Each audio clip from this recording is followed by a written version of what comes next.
Olá, bom dia, como estamos?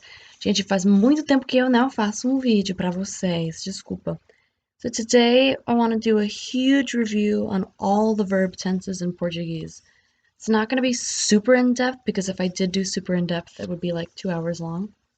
So I'm going to try to go as quick and as efficient as possible and give you the general gist so you just have a nice review, a nice recap of all the verbs in, well, not verbs, but all the verb tenses in Portuguese. Vamos lá. We're going to start with the mais simples and we're going to terminamos with the mais difíceis, okay? So we have the presente, the present tense. The thing I want you to notice, I'm not going to read out every single conjugation because you can write them down and I'm sure at this point you know how to pronounce things. But the most important thing to note here is the eu form is going to end in an o, right? Falar, the second person singular and third person singular both end in a. And same here, the e is the same, and partir IR is going to be an e, right? The falamos, comemos, partimos, same thing. You see the consistency of an a, an e, and an e and an I. So the I in the IR within the noise is going to be where that shows up. And the ending, same thing. Vocês, eles, elas, falam, comem, partem. Same thing there. Okay, and what I'm going to do is I'm going to keep adding sentences to this slide. So we're going to see all the changes in the verb tenses. Primeira coisa, como presente, eu falo português. Muito simples. Okay, o pretérito passado, basically the past tense, okay? The simple past tense, if you want to think of it like that, because it's not the imperfect, right? Okay, so cantar, correr, and sentir. Most important thing here is note how the noise form for noise is the same as the presente. Mesma coisa, gente. For cantei, corri, senti, the E here goes away with ER and IR verbs for the ending. And você, ele, ela always have this you guy in there, okay? Don't forget the you. Cantou, correu, sentiu, tá bom? And of course the ending is going to have AM for the third person plural. Again, there are a lot of irregular verbs in the pretérito passado, in the presente, and all the verb tenses we're going to look at, but I'm just going to focus on the regular formations, okay? E o nosso exemplo pelo pretérito passado é ontem eu falei com minha mãe. Ok. Or com a minha mãe. Melhor assim. Pretérito imperfeito. So I wrote down here, as you can see, PS, there are only 4 irregular verbs in the pretérito imperfeito. Only 4 irregular imperfect verbs, which are vir, ter, por, and ser. Por needs a little accent here because I'm a ding-dong, and I forgot that. But definitely look over those. Memorize those. Por, don't worry too much about. I highly doubt that's going to be on a lot of your tests, but if you are looking to be a fluent speaker, you should definitely look at that. Don't knock it. The important thing to remember about the pretérito imperfeito is that comer and existir, the ER and IR verbs look similar, okay? The V that you see in AR verbs is not here, right? Again, eu, você, ele, and ela are all the exact same thing, exact same thing. There is an accent in the noise forms on the vowel right before, or I guess the second main vowel, right? And the IR and ER verbs, what you saw up here, existia, comia, mesma coisa aqui, mas temos que acrescentar o M, alright? Same thing here, we just add the M to this form, tá bom? Ok, e a terceira frase, eu falava muito quando eu era criança. So this is actually the imperfect, right? It's the ser, it's irregular, so I didn't even realize that when I was writing the sentence, but that is the eu form of the ser imperfeito. Ok, vamos lá. O futuro é bastante fácil, gente. Não é tão difícil, eu acho. A minha opinião não é tão difícil. For the future, really what you need to know is the infinitive, infinitivo, and just add the endings. So for eu, it's e, I, a, eu amarei, eu beberei, eu abrirei. For você, ele, and ela, again, same thing for all those. They are conjugated the same way. So it's amará with the accent going this way towards the right. Just add the accent on the A to all forms of that. And amaremos, beberemos, abriremos for noise, it's just EMOS. And at the end, it's for the third person plural. It's a kind of weird thing. It's our fancy A, right? With the little squiggly line guy, and O, amarão, beberão, abrirão. Okay, I am not the best at pronouncing that, but that is an interesting formation here with futuro, tá bom? Não é como os outros verbos. And, coisa muito importante, there are only 3 irregular verbs in the futuro, dizer, trazer, and fazer. And guess what? Those are also the only 3 irregular verbs in the conditional, which we're going to see in just a second. Ok, nosso exemplo, eu falarei com você amanhã. That's tomorrow, okay?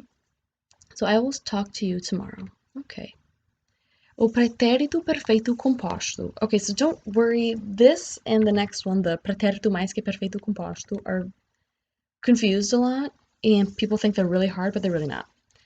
The pretérito perfeito composto is for actions that began in the past but continue into the present. For example, if you are studying something for your research project all week or like all month, you can say to somebody at a certain point in time, oh, I have been studying for this project, or I have been studying the economy, or whatever. Okay, so it's an action that you started in the past, but you're still doing it. Or I have been dancing all my life, or I have been cooking since 3 p.m., whatever you want to say. So, por exemplo, aqui, eu tenho falado, I have been talking, right? Or I have spoken, or whatever. Eu tenho bebido, eu tenho assistido. This is, again, to watch, remember? So the thing here really is these are all the past participles, okay? Falado, bebido, assistido. But you're using it with the present tense conjugation of the verb ter, okay? So it's just eu tenho, and then the past participle of whatever verb it is. Same, você tem, ele, ela tem, nós temos, eu tenho, okay?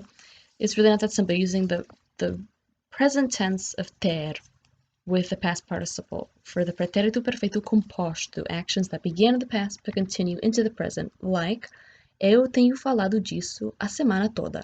I've been talking about this all week, okay? So the action is not completely completed yet. Here, with the pretérito mais que perfeito composto, it's an action of the past that has occurred prior to another past event or that is just concluded, okay? And in this case, you again are using, you notice I'm trying to change the verbs up here to make them different. So I hope that doesn't confuse you, but it's still regular AR, ER, IR verbs. Vender, to sell, mentir, to lie, achar, to find. Okay.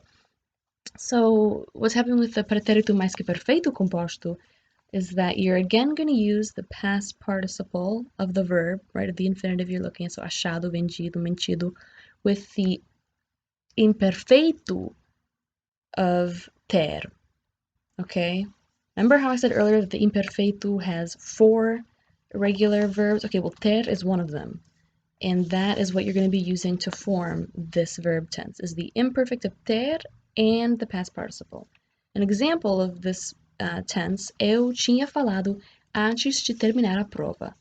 I had spoken before finishing the test. Think of this as the I had sold, I had lied, I had found, okay? That would be the English equivalent of this particular verb tense. It's really not that hard. If you have mais perguntas para mim, você pode me mandar algo nos comentários, uma mensagem. Muito simples, ok? O condicional. Eu gosto muito do condicional. Condicional, gente, é muito importante. Vocês têm que saber esse tempo verbal. So we have gostar, comer, and ir, right? Quick note, if you look at the bottom, there are only 3 irregular verbs in the conditional. And like I said before, they are the same 3 verbs that are also irregular in the futuro. So dizer, trazer, and fazer. So look at those separately. I do have a separate video on those 3 verbs, so definitely check that out. Gostar, so what's happening with the conditional is the endings ia, ia, are the same for eu, você, ele, and ela. For nós, we're going to have an accent on the I, gostaríamos, comeríamos, iríamos. There's going to be an accent on that part of the conjugation for nós, okay? And then the same thing, we're just adding an M for the third person plural to what happened up here. So I am, gostariam, comeriam, iriam, tá bom? Eu falaria com ele se eu fosse mais corajosa. Remember that the conditional is used mostly for hypothetical statements or something that you would do, could do, should do, okay? So this sentence is saying, I would speak with him if I was more courageous. And this, we're going to look at in a hot second, is the pretérito imperfeito do subjuntivo. So basically the past subjunctive. Eu falaria. Past subjunctive and conditional are used a lot with the if-then statements com se. I do have a video on that too. Check that out. Imperativo. Imperativo is hard to put in one slide with Portuguese, especially when doing Brazilian Portuguese, because there are differences between negative and positive commands. So like I say in the blue text down there, please check out the video on the imperativo que eu fiz, eu mesmo, sobre as diferenças e as similaridades entre negative and positive commands, tá bom? E não se esqueçam que no português do Brasil, we use the third person singular present tense when doing informal commands. So instead of saying like here I have você fale, falem, coma, comem, saia, saiam. For the você form, in Brazilian Portuguese, it's common to say fala, or come, or sai, okay? Sai daqui. Like, that's a very commonly used, right? But for now, just focus on textbook conjugations. What I like to think about with the imperativo, which, by the way, is the exact same thing as the subjunctive formation, you'll see it too, is the opposite vowel of what I think it's going to be. So for AR, I think, ooh, what's the opposite? Okay, it's not really the opposite of A, but what is not A? E. Well, this is E, now it's going to be A. This is I, now it's going to be A, right? That's what helps me. I don't know if that might confuse you, so sorry if that confuses you. Em exemplo aqui, fale mais alto. Talk louder, tá bom? Subjuntivo. Eu acabo de falar disso. Ok, nadar, correr, partir. Again, as you notice, this is the same way that the imperativo would be for nadar, right? Except for imperativo, here, well, actually, that's the same thing, yeah. So it's just going to be changing your A to an E here. The E is going to be an A, I is A.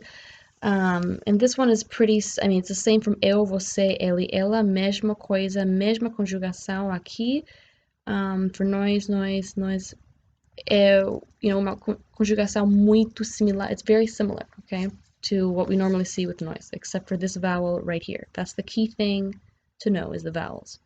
E a mesma coisa for third person plural, we got the M, just adding an M to the form of eu, você, ele, ela. And remember, almost all irregular subjunctive forms use eu, the present tense form, to create its subjunctive, like the stem, right? So if you have an irregular verb, or like a weird verb, like dizer, and you're like, geez, how do I do that in subjunctive? Well, you're going to take the present tense of eu, so eu, digo, and you're going to take away the o and add the correct vowels and endings that go with er verbs. So it would be I. Diga, diga, digamos, digam, okay? E o nosso exemplo aqui, eu quero que você me fale em inglês. Guys, for the reasons we use subjunctive is used with impersonal expressions, certain kinds of conjunctions, certain kinds of verbs. Check out the video that I did on that to get a better idea, okay? But it is used with querer, que. O pretérito imperfeito do subjuntivo, aka the past subjunctive, because this is so long to say. So this one, just remember a bunch of S's, okay? That's what I like to think, just a million S's everywhere, S's, S's, and E's all over the place.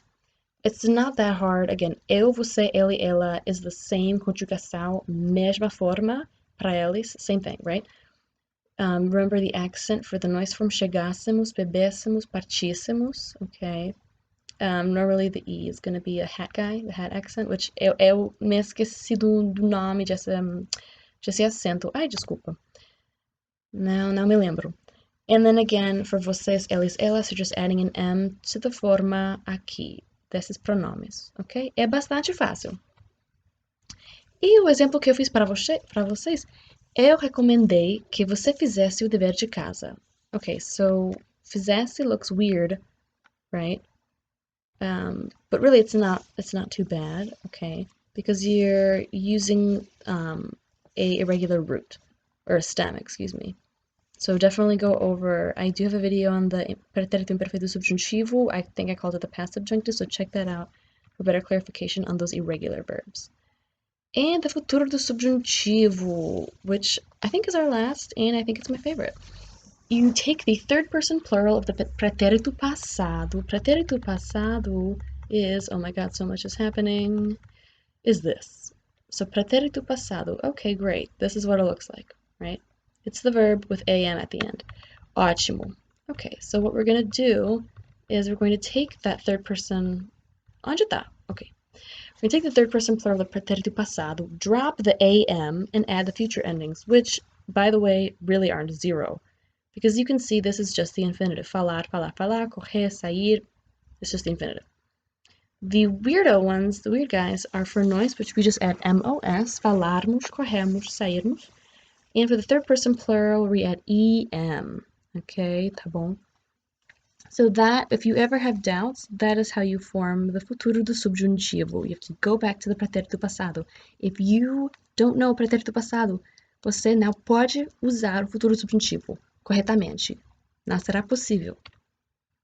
E o exemplo que eu fiz para vocês, eu posso comer sorvete sempre que quiser. Because the expressão sempre que, whenever, is used with the futuro subjuntivo. Because just like the subjunctive in general, and just like the past subjunctive, they are used with certain conjunctions and certain kinds of expressions. E nesse caso aqui, sempre que é usado como o futuro do subjuntivo. E por isso que eu fiz o exemplo que você está vendo agora. Tá bom? Gente, isso é tudo. Muito obrigada. Se vocês têm perguntas para mim, podem me escrever algo nos comentários. Isso é tudo. Até a próxima. Beijos. Tchau, tchau.